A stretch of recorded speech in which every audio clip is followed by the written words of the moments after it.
Hi, today I'm going to talk with you about therapy for self-compassion in Denver. Hi, I'm Emma Coble. I'm a licensed professional counselor and I work with high-achieving perfectionist women to help them heal deeper wounds and with couples with trauma. So, um, so being kinder to yourself, this is something a lot of people in the world in general really struggle with. And they might really recognize, like, I have a very, very strong inner critic and I don't really know how to calm it. Like, I've been told, maybe in therapy before, or, they just recognize, like, there's a super critical part of me. So, if this is you, first of all, I just want to say you are not alone for feeling this way. It's really common, and in fact, these critical parts are trying to keep us safe. It's part of being human to have these parts. So, what is self compassion? Kristen Neff, who's a psychologist, she talks a lot about self compassion, and she says self compassion has three main parts to it. Self kindness instead of self judgment is the first part. The second is recognizing the common humanity instead of isolation. So you are not alone in, having imperfections or making mistakes or even in second guessing yourself. And then mindfulness instead of over identifying with pain. So this would mean being able to acknowledge like that, I'm having a sensation or a feeling rather than I am completely this sensation or a feeling. So I am feeling sad and I feel a heaviness in my chest rather than I'm just a depressed person. Okay, so self-compassion can be really hard for a lot of us, often because of early childhood experiences. Maybe we learned that we weren't worthy or that we had to earn approval or love from other people. Maybe the society we live in, there's been cultural pressure that we've received, or we've also gotten the message that if we're not a certain way, we don't measure up, if we don't fit into a certain box. Maybe some of us have trauma and attachment wounds, which have made it harder to feel like we're worthy, like we're good enough. Maybe our nervous system has felt stuck in this fight or flight mode for a really long time. Maybe self-compassion doesn't really feel deserved. So a couple things we might do in a therapy session to help work on building up that self-compassion. One would be EMDR therapy. So in EMDR therapy, we would be learning what's happening inside your nervous system. Oftentimes when you're experiencing feelings of being hard on yourself, your nervous system, there's some belief in there that I have to be perfect to be okay.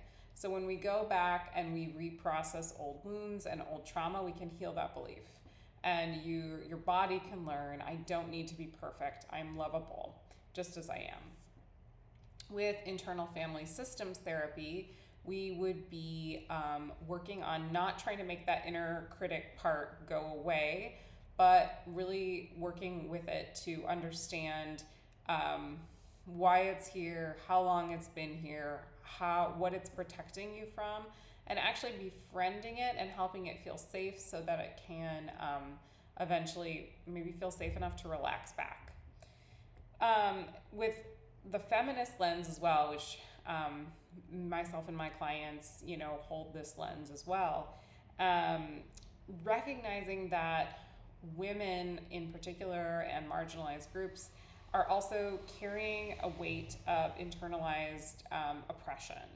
That marginalized groups, including women, are often taught that kind of whatever they do or anything they do, they'll be falling short in some way. So if they're too ambitious, they're either too ambitious or they're a gold digger or something like that.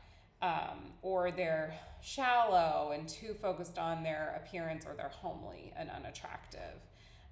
So it can be really hard to win, and our society sends us these messages that we're wrong and falling short no matter what. So in therapy for this, we might be working on like identifying really the self-critical patterns that you have, where they began, how it's showing up in your body, reprocessing some of these old memories, practicing mindfulness, practicing acceptance of these parts, in order to help your whole system feel calmer, help you feel like, understanding that this isn't the entirety of you, that this is a critical part of you, telling you these things, and that has served a purpose over time. And maybe you don't need that part to be as loud or as strong anymore. So you might, as you experience more self-compassion, also experience less anxiety and depression, and have some better relationships, feel more motivated or more energized to do things because you're not beating yourself up. Maybe you'll feel more resilient and a deeper sense of self-trust and worthiness. Just a note that self-compassion is not the same as self-esteem. Self-esteem is more of like, I think of it as kind of a more,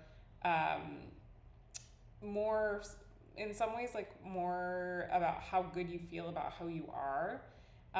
Self-compassion is this unconditional thing you give to yourself no matter what, even if you don't always feel great about yourself. The chase for high self-esteem can also feed perfection and comparison, but self-compassion is a steadier thing that stays with you. It's a sense of worth that doesn't depend on performance. Okay, so if this is feeling tough for you, if self-compassion is feeling impossible to attain, again, you're not alone. This is the case for many, many people. I'm happy to help. Feel free to reach out for a free consultation. Thanks.